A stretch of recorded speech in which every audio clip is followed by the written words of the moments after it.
selamat malam. Sebelumnya perkenalkan Ibu, saya Lutfi Najmi Al-Ghazali, biasa dipanggil Lutfi. Ibu, saya sendiri merupakan mahasiswa dari Teknik dan Manajemen Lingkungan, Sekolah Vokasi Institut Pertanian Bogor, Ibu, angkatan 57. Jadi, maksud saya mewawancarai Ibu ini, kebetulan ini saya mendapat tugas mata kuliah etika profesi lingkungan Ibu gitu, mengenai tentang profesi Ibu. Kebetulan dulu itu saya ingat Kating itu, Kak Colik itu pernah mewawancara Ibu gitu kan, kebetulan juga Kak Ayu juga pernah wawancara juga sama Ibu gitu. Jadi oh ya udah gitu loh, mumpung ada relasi gitu Bu, jadi saya manfaatin untuk lebih lanjut gitu Bu, seperti itu Ibu gitu. Mungkin tujuan maksud dan tujuan saya wawancara Ibu. Mohon maaf ya Ibu sebelumnya mengganggu waktunya Ibu. Ya nggak apa-apa. Apa yang bisa dibantu nih Lutfi? Ya Ibu, mungkin ini dulu Ibu, dari perkenalan latar belakang Ibu dulu, mungkin dari nama Ibu dan juga dari Ibu departemen pekerjaan Ibu sebagai apa Ibu, seperti itu Ibu. Oke, baik. Nama saya Novi Anggraini. Background pendidikan di Teknik Kimia di salah satu universitas negeri di Sumatera Selatan. Ya. Kalau background pengalaman pekerjaan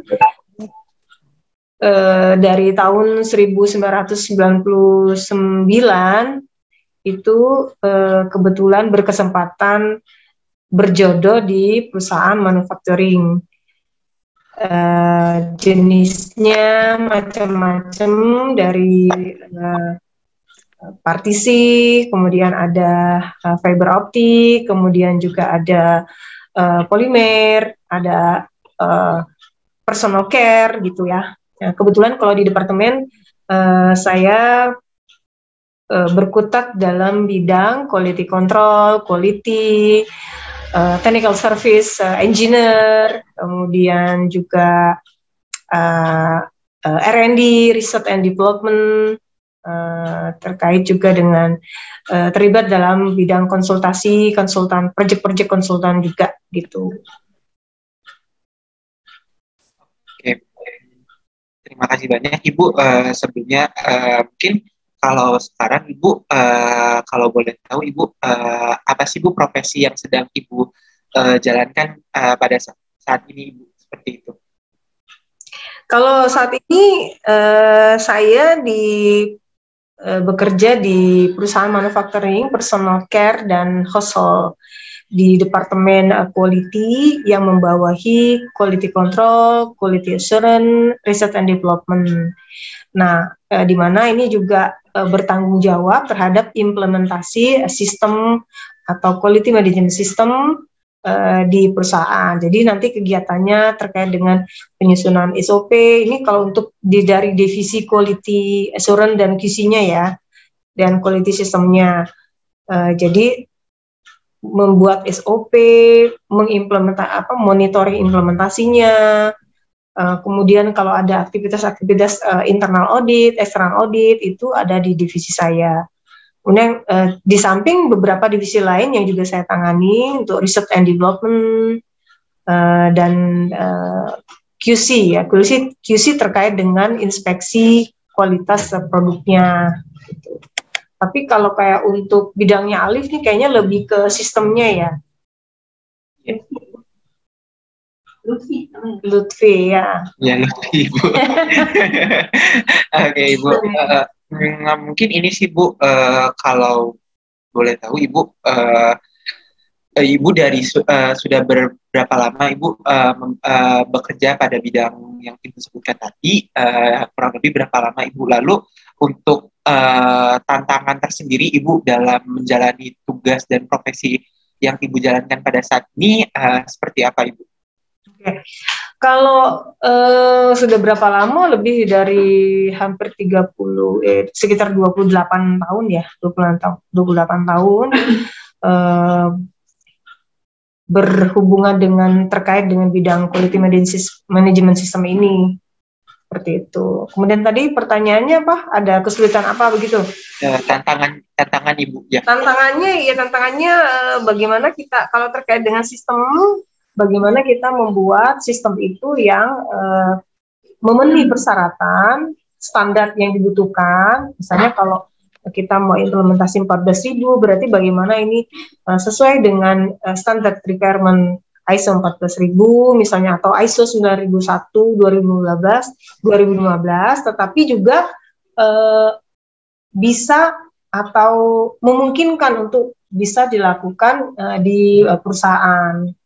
Seperti itu. Jadi metode-metodenya kita sesuaikan dengan kebiasaan dan pendekatan-pendekatan yang memungkinkan untuk bisa dilakukan seperti itu. Jadi dicari yang mudah tapi juga tetap memenuhi persyaratan standar. Efisiensi misalnya record seperti itu. Record tercatat poin-poinnya yang perlu dicatat, tetapi juga dipastikan bahwa itu bisa konsisten dilakukan seperti itu. Nah, tantangannya adalah bagaimana membuat sistem yang kita setup ini konsisten dan disadari oleh semua pihak terkait bahwa bagian yang kita setup ini adalah hal yang justru nanti kalau diimplementasikan akan mempermudah pekerjaan. Tentu saja berhadapan dengan masing-masing orang yang tadinya misalnya bekerja secara tidak terstruktur, tidak rapi, tidak detail. Kemudian kita mau setup menjadi lebih teratur sesuai requirement, itu bukan hal yang gampang ya. Kita akan lakukan dulu training, penyesuaian waktu seperti itu, dan akan merubah kebiasaan-kebiasaan, pola-pola yang memang perlu monitor gitu, seperti itu. Itu tantangannya sih ya. Baik Bu, lalu dalam menggait profesi Ibu gitu loh Bu, tadi kan Ibu sudah dijelaskan ya Bu ya bahwa profesi Ibu seperti ini, lalu tantangannya juga tadi beberapa juga Ibu sudah sebutkan gitu ya Bu ya. Lalu untuk menggapai profesi yang Ibu saat ini sedang menjalankan gitu Bu, ada nggak sih Bu sertifikasi yang Ibu ambil atau mungkin pelatihan-pelatihan yang perlu dicapai gitu Bu untuk mengindikan profesi Ibu seperti itu Ibu? Oke, kalau sebagai posisi sebagai divisi quality department kayak quality control, quality assurance, kemudian research and development, ya itu umumnya memang memiliki background pendidikan yang sesuai. Umumnya sih seperti teknik kimia atau bidang-bidang lain yang memang berhubungan dengan bidang atau riset dari produk yang akan dibuat. Kalau saya kan kebetulan di personal care, background pendidikan teknik kimia, nah kebetulan cocok di bidang itu. Nah, terkait dengan sistem quality management sistemnya sendiri, nah, sebetulnya memang background pendidikan itu akan mempermudah kalau kayak kita ataupun nanti misalnya seorang konsultan, kebetulan saya juga punya profesi sebagai konsultan, itu mempermudah kalau misalnya kita punya background yang mendukung dengan bidang konsultan kita yang kita tawarkan. Misalnya kalau konsultannya ISO 9001, maka background pendidikannya akan lebih baik tentu yang berhubungan misalnya teknik lingkungan, teknik kimia, seperti itu. Nah, di samping itu memang selain background pendidikan perlu juga dilengkapi dengan beberapa pelatihan-pelatihan ya. Pelatihan-pelatihan itu ya yang berhubungan dengan si standar requirement yang kita perlukan tadi. Khususnya misalnya kalau dia konsultan ISO, maka dia harus memiliki sertifikasi terkait dengan sistem itu sendiri. Nah, kenapa? Karena kan kalau di dalam training itu, dalam sertifikasi itu, dia akan mempelajari requirement, persyaratan-persyaratan yang dibutuhkan dari sistem yang kita akan tawarkan atau kita akan implementasikan seperti itu. Kemudian ikut seminar-seminar, juga merupakan nilai tambah ya. Jadi selain itu bidang pendidikan, training, seminar tadi.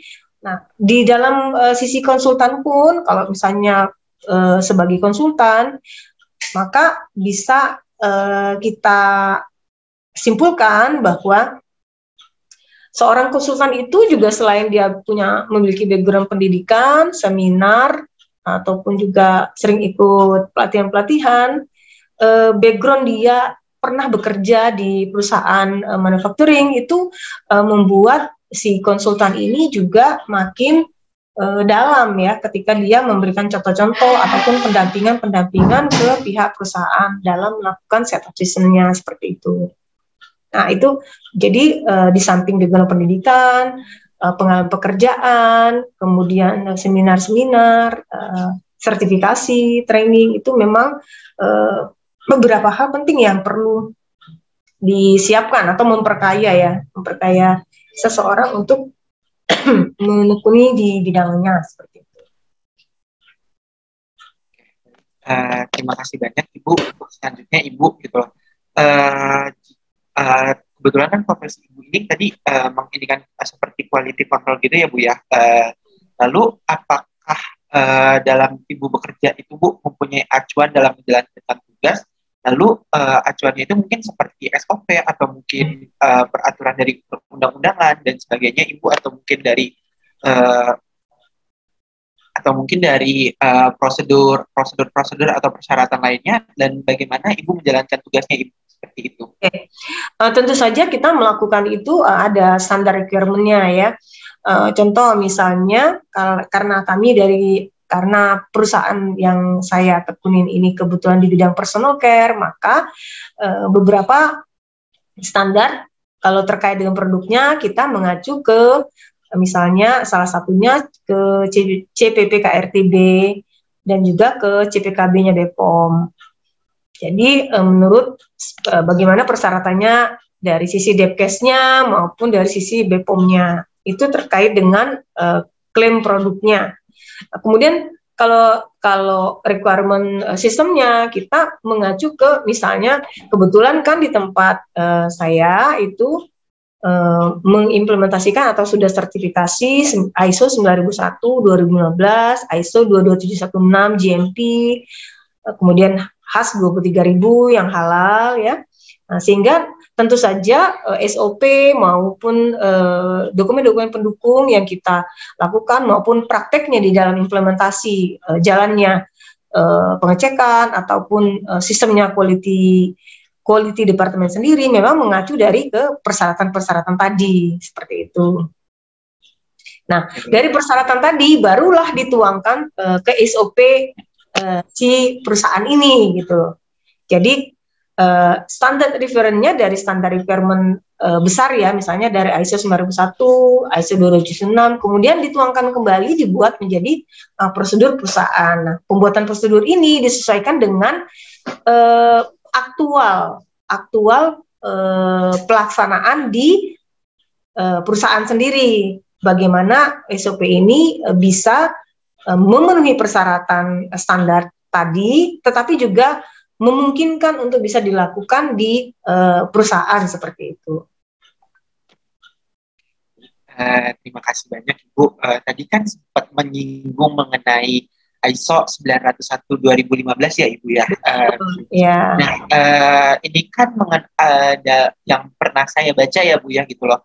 Salah satunya juga pernah disinggung oleh dosen saya adalah mengenai kebijakan mutu dari perusahaan Ibu.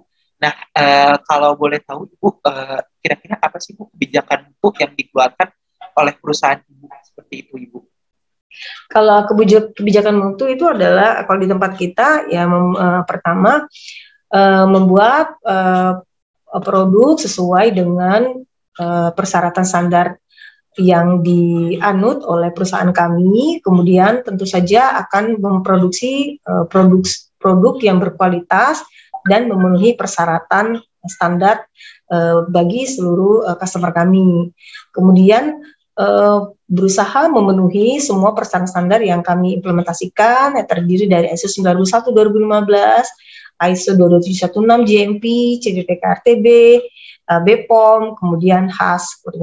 Kemudian proses produksi dipastikan mengikuti persyaratan standar tersebut, kemudian disosialisasikan ke seluruh karyawan dan semua karyawan serta seluruh jajaran yang berkaitan dengan aktivitas perusahaan menjunjung tinggi untuk melaksanakan apa yang sudah ditetapkan oleh perusahaan seperti itu. Kemudian semua proses produksi maupun area prasarana lingkungan, bahan-bahan dibuat dengan mengikuti persyaratan atau menggunakan bahan-bahan yang aman dan ramah lingkungan seperti itu.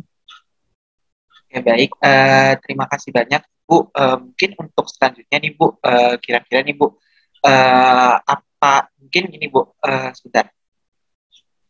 Kalau boleh tahu Ibu gitu loh, selama ini gitu Bu. Sebentar, gimana ya, maksudnya ngerangkai kata-katanya agak sulit sih Bu. Mohon maaf ya Ibu sebelumnya. Mungkin ini Bu, kalau boleh tahu Ibu, gimana sih Bu kalau tadi kan di quality control ini Ibu untuk bisa memastikan ya Bu ya gitu loh. Kalau yang saya tangkap itu quality control ini kan kita mengecek suatu barang gitu ya Bu ya, sebelah kasarnya gitu loh. Nah, gimana sih Bu sebagai seorang yang berprofesi pada bidang tersebut untuk bisa memastikan bahwa proses dari bahwa ini tuh bisa berjalan dengan baik sesuai dengan rencana Ibu. Seperti itu Ibu. Apa bisa dipahami Ibu sebelumnya? Oke. Quality control itu adalah suatu divisi yang bertugas untuk memastikan produk yang dibuat oleh bagian produksi di sebuah perusahaan memenuhi persyaratan standar dari customer sebelum barang itu dikeluarkan dari pabrik untuk dikirim ke customer. Nah, dasar yang membuat atau menjadi acuan si bagian quality control ini meloloskan atau dia memperbolehkan barang itu boleh dikirim atau tidak setelah diproduksi adalah spek produk, spesifikasi produk, di mana spesifikasi produk ini macam-macam ya, terdiri dari parameter-parameter yang parameternya sendiri ditentukan dengan kesepakatan antara si customer dan si produsennya sendiri. Contoh, salah satu parameter yang nanti akan diuji si pihak quality control ini, misalnya, biasanya nih salah satunya adalah dimensi. Jadi panjangnya produk, lebarnya produk, kemudian nanti biasanya tebal produknya berapa, kemudian ada beberapa nanti juga terkait dengan desain produknya, warnanya mau seperti apa, yang tertulis di dalam kemasannya nanti terdiri dari klaim produknya apa, misalnya dia aman digunakan, dermatologi tested, atau misalnya dia food grade, seperti itu. Nah, itu juga bagian-bagian yang masuk dalam spesifikasi yang sebelumnya sudah dikonfirmasi sama customer-nya, kami pengennya produk yang kamu buat adalah panjangnya sekian, lebarnya sekian, tebalnya sekian, atau nanti misalnya terkait dengan produk yang ada warnanya atau baunya, dia akan menentukan, si customer-nya akan menentukan, oh baunya mau bau melon, oh misalnya warnanya mau warna pink, seperti itu. Nah, itu hal-hal yang disepakati atau diinformasikan customer ke bagian quality control melalui pihak marketing itu untuk kita jadikan spesifikasi. Nah, spesifikasi inilah yang menjadi panduan si bagian quality control ini ketika dia akan meloloskan. Misalnya misalnya di dalam spesifikasi disepakati si customer-nya minta panjangnya misalnya 15 cm. Nah, toleransinya berapa? Karena kan di dalam proses produksi itu tidak akan selalu pas 15 cm. Nah, tentunya akan ditentukan toleransinya berapa, misalnya 1% kah, 2% kah. Nah, maka si pihak quality ini nanti akan mengecek, kalaupun ada penyimpangan, maka penyimpangan itu harus masih berada dalam range toleransi yang disepakati. Nah, itu dasar-dasarnya bagaimana si pihak quality ini mengecek untuk merilis atau meloloskan produk sebelum dikirim ke customer. Kemudian quality juga memastikan bahwa tools atau alat-alat equipment pengujiannya juga layak pakai, akurat, ya. Layak pakainya bisa dipastikan dengan misalnya alat sudah terkalibrasi seperti itu. Nah, kemudian difungsikan atau dipergunakan dengan cara pakai yang benar. Misalnya timbangan, dia mau nimbang pakai timbangan. Timbangannya tentunya kan ada aturannya, misalnya kalau menimbang timbangannya diletakkan di permukaan yang datar, tidak boleh berdekatan dengan misalnya AC, di mana nanti AC itu akan pengaruh ke konsistensi pembacaan seperti itu. Nah, itu bagian dari QC juga, bagaimana dia memastikan bahwa produk yang dibuat oleh perusahaan ini masuk standar atau oke atau layak dikirim sebelum proses pengiriman di gudang seperti itu. Oke, baik. Sebelumnya Ibu saya izin melanjutkan pertanyaan kembali Ibu.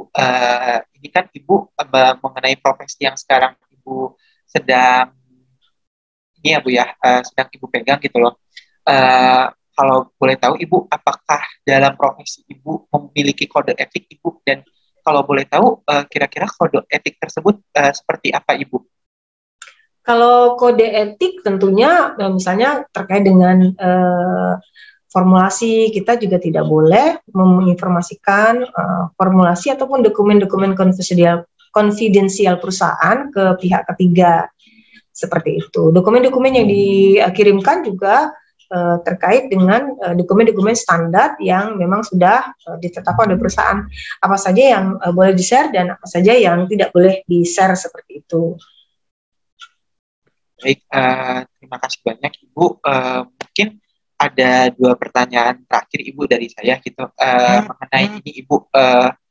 Kalau boleh tahu Ibu, jika saya ingin gitu loh, misalkan saya ingin berprofesi seperti Ibu nantinya gitu loh Bu. Lalu tadi kan Ibu juga menyebutkan ya Bu bahwa ada harus dari jurusan kimia atau mungkin dari dan lain sebagainya Ibu seperti itu.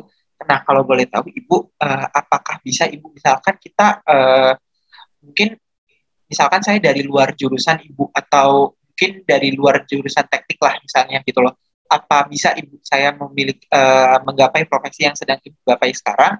Lalu jika saya misalkan di luar dari profesi tersebut, mungkin kompetensi apa yang harus dibutuhkan Ibu seperti itu?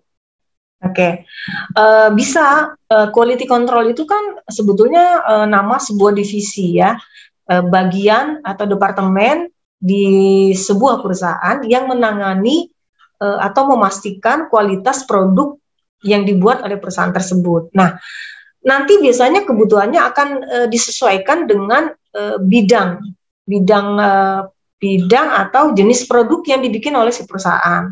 Nah, misalnya, tapi umumnya kalau di QC itu lebih range-nya tuh lebih lebar ya. Tapi umumnya memang anak-anak yang background pendidikan IPA biasanya.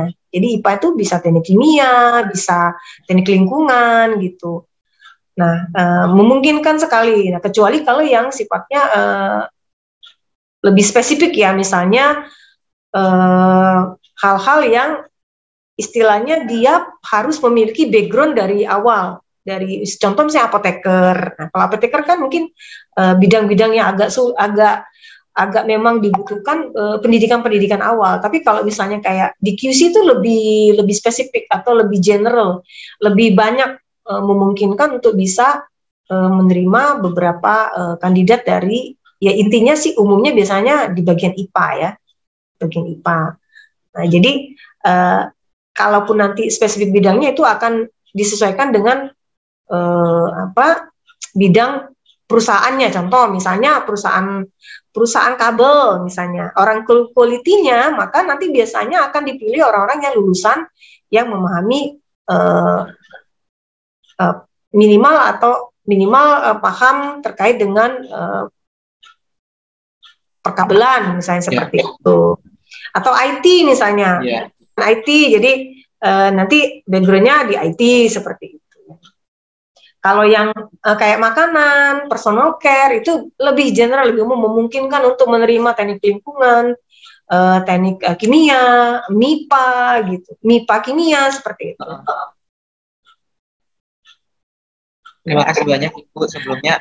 Mungkin tadi saya sempat terlewat Ibu, mohon maaf sebelumnya. Tadi kan dalam sempat tanya ya gitu ya Ibu mengenai QC mungkin standar kerja dari QC itu seperti apa Ibu. Nah, misalkan nih Ibu dalam perusahaan tersebut gitu loh, ada produk atau jasa yang tidak sesuai dengan persyaratan yang klien minta Ibu, itu mungkin kalau kita sebagai QC itu tindakan yang kita ambil seperti apa Ibu gitu. Oke, kalau ada ketidaksesuaian, intinya kita menemukan produk yang tidak memenuhi spek tadi atau tidak memenuhi spesifikasi tadi, maka yang pertama QC akan memisahkan produk yang tidak memenuhi spek itu supaya tidak tercampur dengan produk yang sudah rilis ya. Jadi harapannya yang tidak sesuai ini tidak akan terkirim. Nah, bagaimana memisahkan itu? Bisa dipisahkan dengan membedakan areanya, kemudian tidak lupa identifikasinya bisa berupa apakah itu apakah label yang berisi tulisan ataupun dengan stiker yang berwarna.